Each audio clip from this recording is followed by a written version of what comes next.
Alright, so continuing with the anatomy and physiology of the nervous system, along with the integrated concept that appears most oftentimes in the exam, we are continuing with the hypothalamus and we'll move forward to it.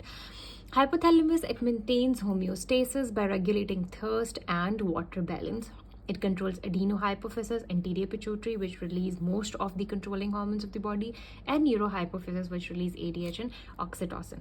Release of hormones produced in the hypothalamus, control of oxytocin, vasopressin, not the actual hormone itself. And it regulates hunger, autonomic nervous system, temperature, and sexual urges. When we'll study the nucleuses of the hypothalamus, along the way we'll realize how it controls all of these things. Now, inputs, it receives the input from the area that are not protected by blood-brain barrier, which means it can trigger vomiting. For example, OVLT, it sends changes in osmolarity, and those changes will then trigger a reaction. And then area postrema, which is found in dorsal medulla, and it responds to emetics. Emetics are the drugs or anything basically that will cause vomiting. Now, first is the lateral nucleus. Lateral nucleus is the feeding nucleus, Hungus nucleus. It makes you lean if you have injury of the lateral nucleus. All right. So hunger destruction will obviously leads to anorexia and failure to thrive in infant because they're not eating anything. It is stimulated by ghrelin. Ghrelin is the hormone which is released by the gastric pit, stomach, and inhibited by leptin. Leptin is the hormone which is secreted by adipocyte. Obese people have more adipocytes, they have more leptin, but their body receptors of the leptin, they are resistant to the leptin, so that is why they're never satiated and they're most of the times hungry, because ghrelin in them is increased and it is always triggering your lateral nucleus, and that is causing you hunger. Next we have is the ventromedial nucleus. Ventromedial nucleus, it controls satiety, destruction, which is present in craniopharyngioma, which is the remnant of Rattke pouch. It leads to hyperphagia. Now you're eating a lot of food because you're never satiated, and it is stimulated by leptin again. Next we have is the anterior nucleus. A, control cooling. So AC, it is causing cooling, and it is integrated by the parasympathetic system. Now, how I remember parasympathetic system is that parasympathetic happens after you cool down, after the threat is gone, and after your body has utilized the sympathetic system. So everything that happens in parasympathetic system is something that happens in rest or after an activity of fight or flight. So during the activity of fight or flight, you're like all heated up, ready to fight the threat, but after it's gone, you cool down. All right. So remember it with that way, that cooling, parasympathetic, and anterior nucleus. Next is posterior nucleus, hot pot, heating, and it is sympathetic. You need to all get hot heat up when your sympathetic is activated. Next we have a suprachiasmatic nucleus. Suprachiasmatic nucleus basically control your circadian rhythm, day and night. It is sun sensing nucleus. All right, so it senses the sun, and that is how it controls the circadian rhythm. Next we have is the supraoptic and paraventricular nuclei. These are the nuclei that synthesize ADH and oxytocin. And loss of ADH, definitely diabetes insipidus, you're going to have salty urine, and if do you have a lot of ADH, that called syndrome of inappropriate ADH secretion, and that cause a lot of ADH and concentrated urine. All right.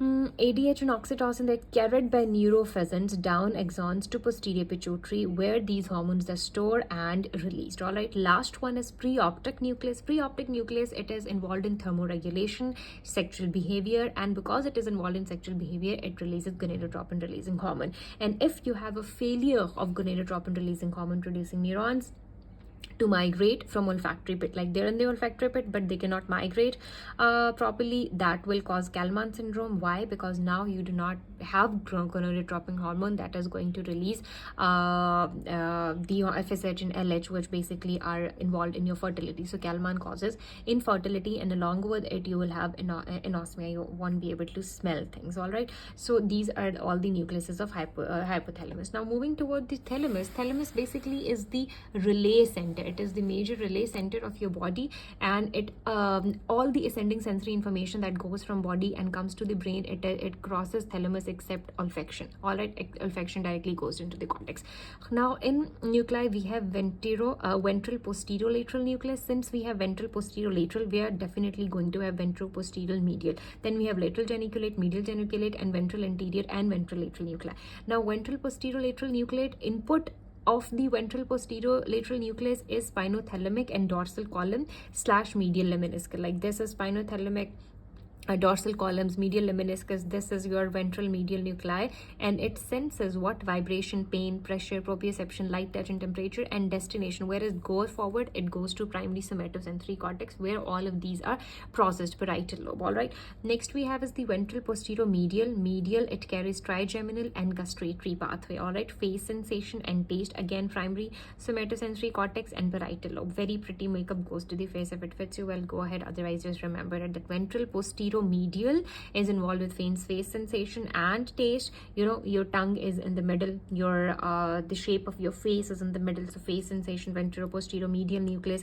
Your vibration comes from your hands, and your pain and pressure comes from your hand, and your proprioception is from joints. They're also at extremities, laterally, touch and temperature. You feel it with your hands are lateral. So that is how you can remember that it is ventral posterior lateral nucleus. Lateral is with light.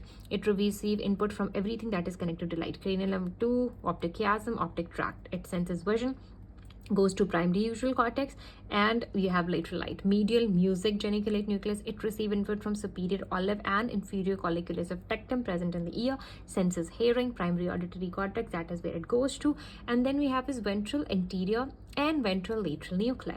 These are the one that are coming from basal ganglia and cerebellum, because these two control your motor senses. So that is how your motor senses are given to the thalamus, and they go to motor cortices in the frontal lobe. All right. So thalamus is very rich, and it is very, very diverse. Like you have vibration, pain, pressure through ventromedial, and then you have face sensation through nucleus, light, music, motor, you name it, and thalamus have it.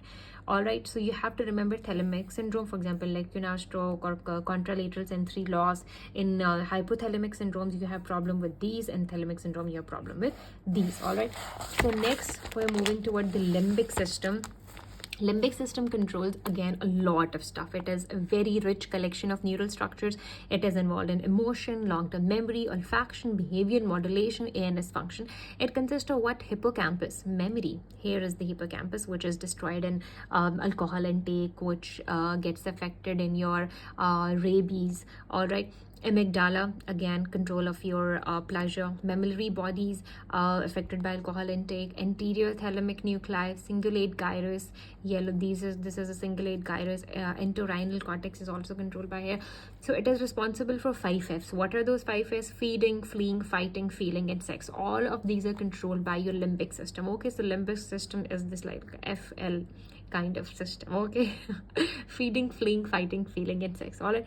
Now next we have is the dopaminergic pathways. These dopaminergic pathways are tested. Why? Because a lot of stuff is happening over here.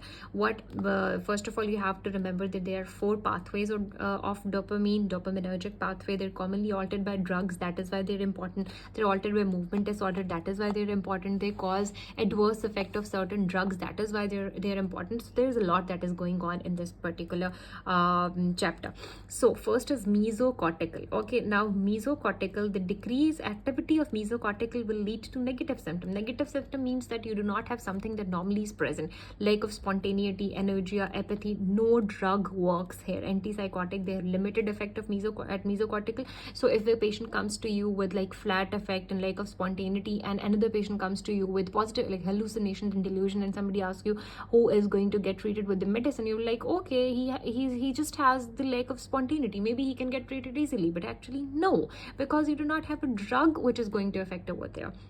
But the one who has delusions and hallucination, positive symptom, you have a drug which can help that person. So we can treat the positive symptom because we have drugs that affect the mesolimbic system. It is the primary therapeutic agent, target of antipsychotic drug, and it decreases definitely what? Positive symptoms in schizophrenia. Next we have is the nigrostriatal pathway. Now when you will give any dopamine drug, that is going to have an effect on all of these pathways. Okay, so they don't have any effect on negative symptom pathway, mesocortical, we are safe there.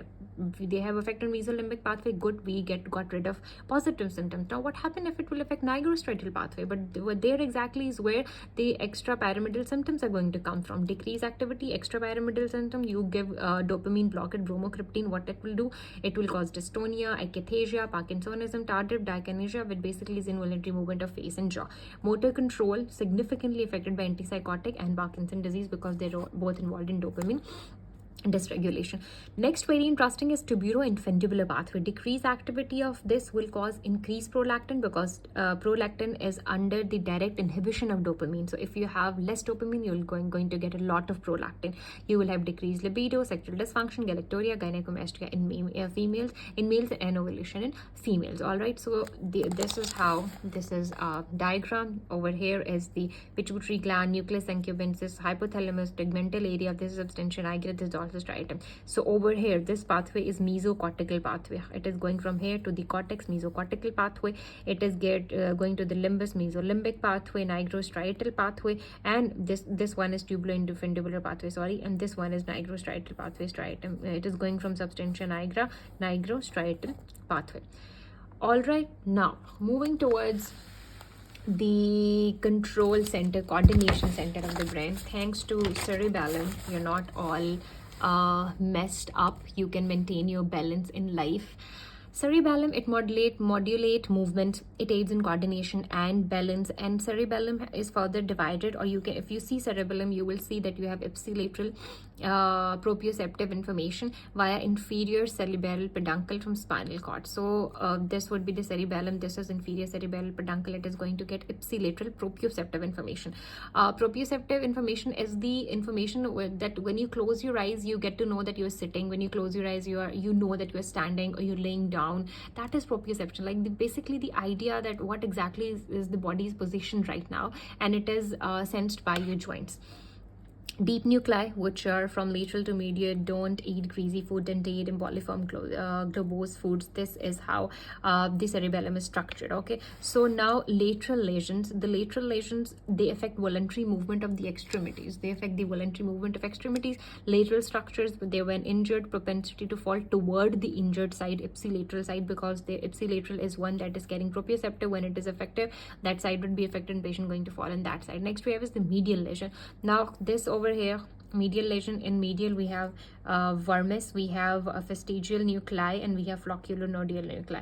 Now you will have truncal ataxia, wide base cerebellar gait. You're going to have nystagmus. Again, you lose the control and balance of the eye. You're going to have head tilting. Generally it results in bilateral motor deficit, acting axial, and proximal limb musculature. Medial structures. All right, so rapid alternating movement, pronation, supination, this is tested in it. Finger to nose, heel to shin, gait, look for intention tremor. All of these, they basically tell you if your cerebellum is intact or your cerebellum is not intact. All right, deep nuclei, it send information out of the cerebellum. All right, now this over here is the cerebellum. This is the deep nuclei. These are cerebellar cortex via Purkinje cells. This is middle cerebral peduncle, which is coming from the cortex. Proprioceptive information via spinal cord, via inferior cerebral peduncle is coming to the cerebellum. Inner ear vestibular nuclei is going directly to the flocculonodular lobe, and that is going to affect your vestibular nuclei. Contralateral cortex is coming to superior cerebral peduncle, and that is going to go into your deep nuclei. Now if you we give the overall picture of what basically your cerebellum is doing, this is how it would going to look like. This is cerebellum. Middle cerebral peduncle is giving it input fiber. Inferior cerebral peduncle from proprioception coming from spinal cord is going to give it input fibers. Mossy climbing fibers are going to hit it. Then in cerebellum you will going to have Purkinje cell, deep nuclei, and then superior peduncle is going to give the output to the deep nuclei, which will coordinate the movement. All right, so middle and inferior are input and superior are the output. Lateral lesion would be here in cerebellar hemispheres. Dentate nucleus, they will affect the extremities, extremity fall, dystonia, and tension tremor. And midline will be here. Midline would be here. These are the hemisphere. This is lateral lesion. Midline would be here, which would be medial lesion, vestigial, folliculonodular, and all. They're going to affect the trunk, and they're going to affect your trunk, and you're going to get ataxias and all those symptoms that you get with the cerebellum. Okay. So cerebellum is your balance and control system, and mostly it is tested via the symptoms. Like this is the symptom that the patient has, where is the injury located, and mostly like what kind of drugs are used to help the patient. All right. Now, basal ganglia. Basal ganglia is one of the most nitty-gritty topic that you're going to study in nervous system, and if you get it well, like, consider yourself a genius. All right, So basal ganglia. Basal ganglia is here to perform complex motor movement, like all those kind of dances and what you do with your hands, legs, or whatever. So that is controlled by your basal ganglia. All right. So they're important in voluntary movement, and one important thing that your basal ganglia does, it adjusts your posture. So it keeps you in one good posture.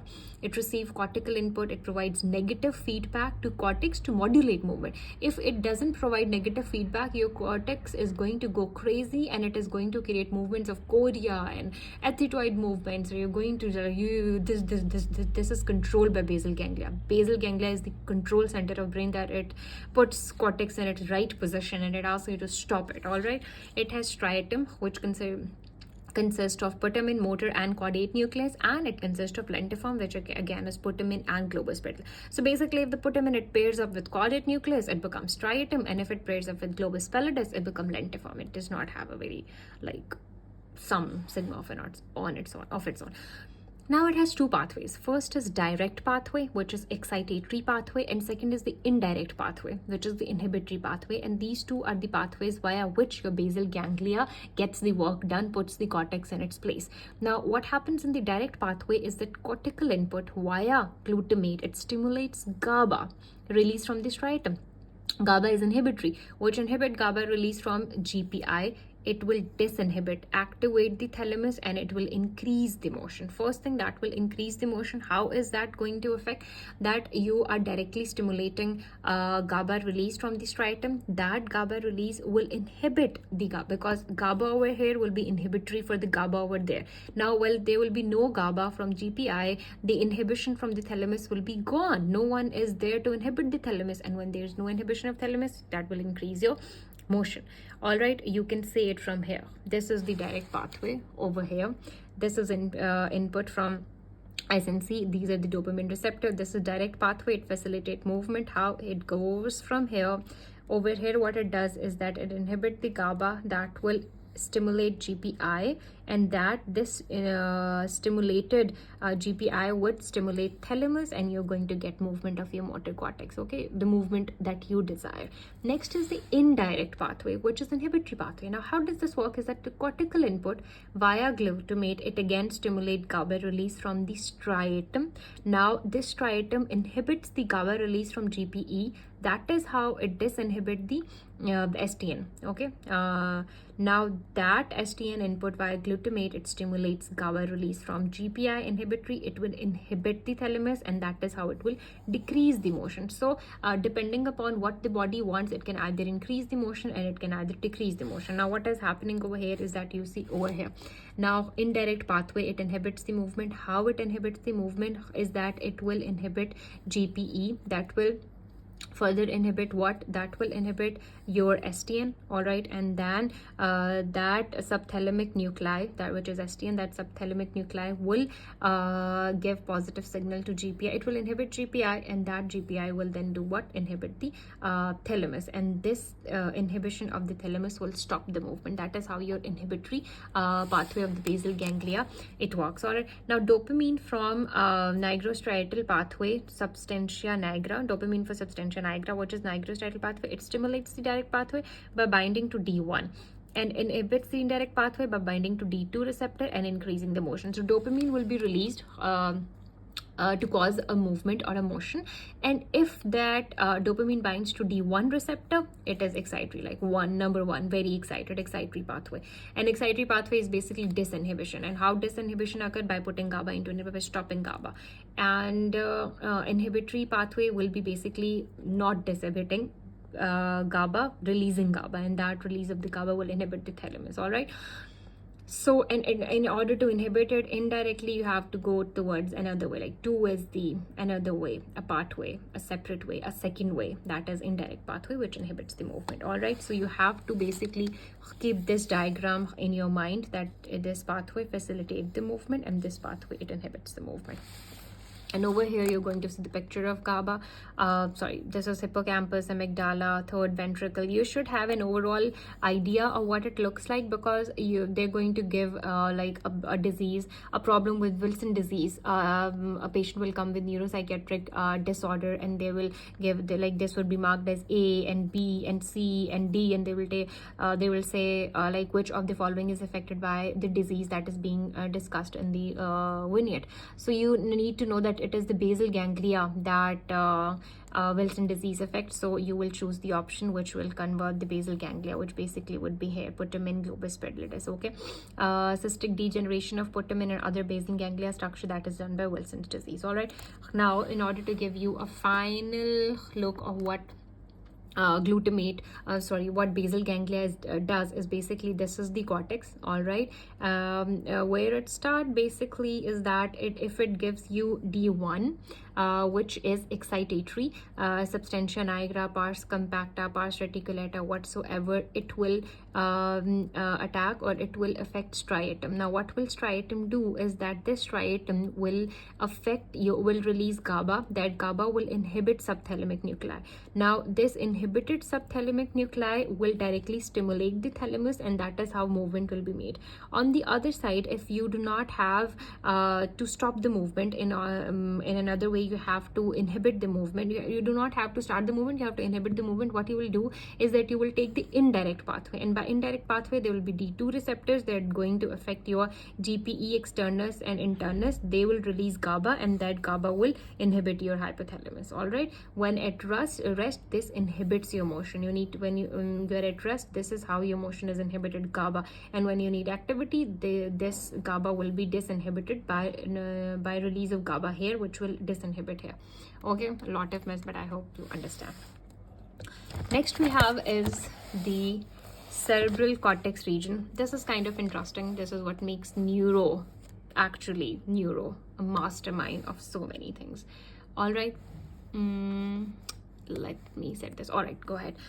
Okay, so this is your cerebral cortex. You have to remember that this is your temporal lobe, which is affected in herpes simplex virus, encephalitis. This is your primary auditory cortex. This is your visual cortex, occipital lobe. This is your Wernicke's area for speech.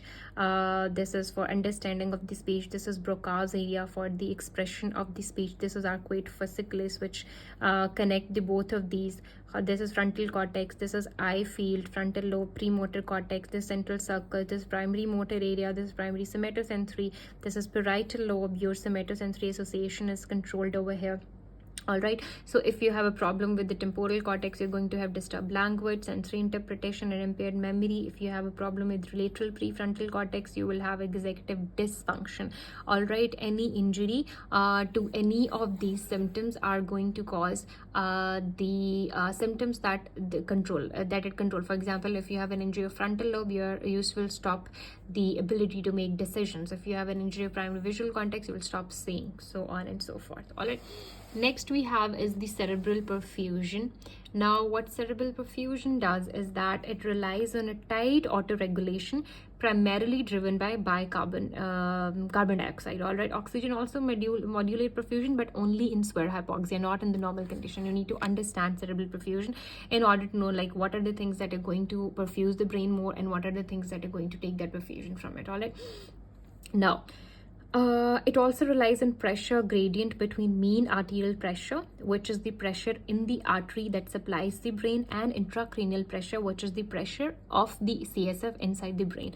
Decrease blood pressure either or increase intracranial pressure. Both of these will cause decrease cerebral perfusion pressure. Why? Because if blood pressure is high and intracranial pressure is low, that is how the blood or the oxygen is going to come. This is your brain, this is your artery. That is how your blood is going to come from artery, and it is going to be given to the brain. All right, so if you have a low blood pressure, it will be against concentration gradient, or you will be high intracranial pressure. Again, blood won't be able to come from low to high. That is why it is very important to have a high blood pressure as compared to intracranial pressure. All right, Cushing reflex basically is a triad of hypertension, bradycardia, and respiratory depression in response to increased intracranial pressure. Because if you have increased intracranial pressure, in order to meet the demands of the brain, you have to increase the blood pressure. That will cause hypertension, but that in this ICP bed will reflexively cause bradycardia to deal with the hypertension, and you will have respiratory depression because of the lot of CSF or intracranial pressure affecting this respiratory centers in the brain. All right. Now, what do we mean by therapeutic hyperventilation? Now, what happens is that when we have less pressure of carbon dioxide, that will cause vasoconstriction in order to perfuse the brain well. That vasoconstriction will lead to decreased cerebral blood flow, and that decreased cerebral blood flow will cause decreased intracranial pressure. Now, what happens in hyperventilation? You're ventilating at a very high speed. You are letting a lot of carbon dioxide outside your body. All right, and that lot of carbon dioxide getting outside your body is going to cause vasoconstriction, and that is going to cause decreased ICP. That is why hyperventilation is important in high intracranial pressure in order to decrease it. It can also be used to treat acute cerebral edema, which is secondary to stroke, again to decrease the ICP, which is unresponsive to other intervention. Now, cerebral perfusion pressure is equal to mean arterial pressure minus ICP. If cerebral perfusion pressure is 0, there is no cerebral perfusion. There would be brain death, coma, absent brainstem reflexes, and apnea. What does this mean? That if you have mean arterial pressure of 12 and intracranial pressure of 12, they will both cancel each other. You basically won't have any cerebral perfusion, and it will result into brain death. Now, hypoxemia, it affects cerebral perfusion pressure only when oxygen goes less than 50 millimeter mercury. Otherwise, it is not. Cerebral perfusion pressure, it is directly proportional to the pressure of carbon dioxide until the pressure of carbon dioxide goes above 90 degree. Now, this is the cerebral blood flow over here. This is the cerebral blood flow over here, and this is the pressure, which is in millimeter of mercury. The cerebral blood flow, this is the pressure of oxygen, which is going down, and this is the pressure of carbon dioxide, which goes up. Normal blood flow in the body. When oxygen goes down, because oxygen unloading is happening in the tissues, carbon dioxide goes up. Along with it, mean arterial pressure, it goes up alongside carbon dioxide until it reaches 90 millimeter of mercury. Okay, over here. 90 millimeter of mercury, then it stays stagnant. It doesn't increase more. Otherwise, there's a direct relationship between pressure of carbon dioxide and cerebral perfusion pressure, glimpse of which is shown by arterial pressure, right? So over here we also have the inhibitory pathway alongside. There's a graph which is over here. We can learn it from here as well. So inhibitory pathway, what happens is that thalamus has to inhibit the cortex in this particular situation. What will happen is that cortex, it will give the information to substantia nigra, pars compacta, pars reticulata. D2 will be secreted. That D2 will activate striatum to release GABA. This GABA will inhibit GP externus and GP internus. All right, this GP internus will then secrete GABA again, and it will release to the inhibition of the movement in thalamus. Again, what we started just now. Okay. Last thing which we'll study today is homoclonus. It basically is the topographic presentation of motor and sensory areas in cerebral cortex, distorted appearance and due to certain body region, more richly innervated and thus having high cortical representation. Anterior cerebral artery, all of this is by anterior cerebral artery. The rest of your body is supplied by middle cerebral artery, and posterior is supplied by here. That is why if you have an infarct of middle cerebral artery, a lot of stuff is going to get affected. If you have infarct of anterior cerebral artery, your movement will be affected, because for toes, genitals, leg, hip, all of that is controlled by your anterior cerebral artery, both sensory and motor. Next we have is the critical cerebral artery distribution. Now this over here is anterior cerebral artery. All of the frontal is anterior cerebral artery. Then we have the middle cerebral artery, Broca's, Wernicke, arcuate, fasciculus, basal ganglia, thalamus, all of that is middle cerebral artery. Then we have posterior cerebral artery, occipital lobe, visual cortex, all of this is posterior cerebral artery. Last thing which we are going to study today are the watershed zones. Now these are the zones that receive dual supply from branching ends of two arteries, distal ends and low supply. Now distal ends, it means that this is the part of area, this artery is supplying well, all of the structure, this artery is supplying well, all of the structure, but when it ends over here, it just becomes thin and lean. When it ends over here, it just becomes thin and lean. So this area becomes the watershed area. So we have cortical border zones. They occur between anterior and middle cerebral arteries and posterior and middle cerebral arteries. Okay, we have internal border zones. They occur between superficial and deep vascular territories of middle cerebral arteries. Middle cerebral artery is always involved. Either there would be superficial and deep vestibular territories, or there would be anterior and middle cerebral arteries, anterior and posterior alongside middle cerebral arteries. Okay, these are the common location for brain metastasis due to severe hypoperfusion. ACA, MSA, anterior and middle watershed, in fact, proximal upper and lower extremity weakness, both anterior and middle cerebral artery areas would be involved. PCA would be higher order visual dysfunction, but while in posterior we have visual cortex. That is it for today. Tomorrow we'll proceed with the circle of Willis, dural venous sinuses, and we'll try to complete the anatomy.